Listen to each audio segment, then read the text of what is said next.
Assalamualaikum warahmatullahi wabarakatuh. Nama saya Aditya Hermawan dari kelas 10 MIPA 2 nomor absen 1. Hari ini saya akan menceritakan biografi dari seorang sastrawan yang bernama Marah Rusli.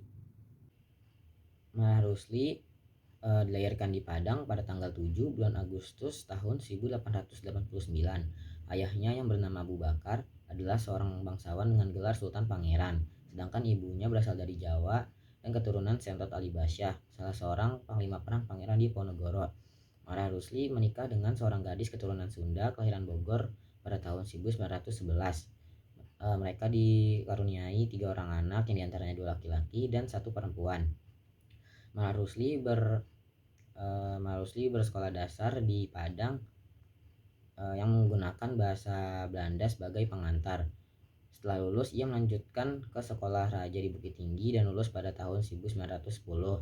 Setelah itu ia melanjutkan sekolah di sekolah dokter hewan di Bogor dan lulus di tahun 1915. Setelah tamat, ia ditempatkan di Sumbawa Besar sebagai adjunk dokter hewan. Pada tahun 1916, ia menjadi kepala peternakan. Pada tahun 1920, Marah Rusli diangkat sebagai asisten dosen dokter hewan Witkem di Bogor. Karena berselisih dengan atasannya, Marah Rusli diskors selama setahun. Selama menjalani skorsing itulah Marah Rusli menulis novelnya yang berjudul Siti Nurbaya pada tahun 1921. Dalam cerita Siti Nurbaya telah diletakkan landasan pemikiran yang mengarah kepada emansipasi wanita.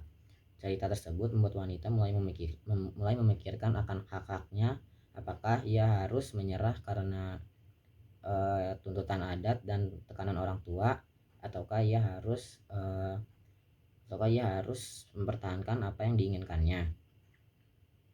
Cerita tersebut sangat menggugah dan meninggalkan kesan yang mendalam pada pembacanya. Kesan itulah yang terus melekat hingga sampai saat ini. Marah Rusli meninggal pada tanggal 17 bulan Januari tahun 1968 di Bandung dan dimakamkan di Bogor, Jawa Barat. Seperti itulah biografi dari seorang sastrawan yang bernama Marah Rusli. Sekian dari saya. Wassalamualaikum warahmatullahi wabarakatuh.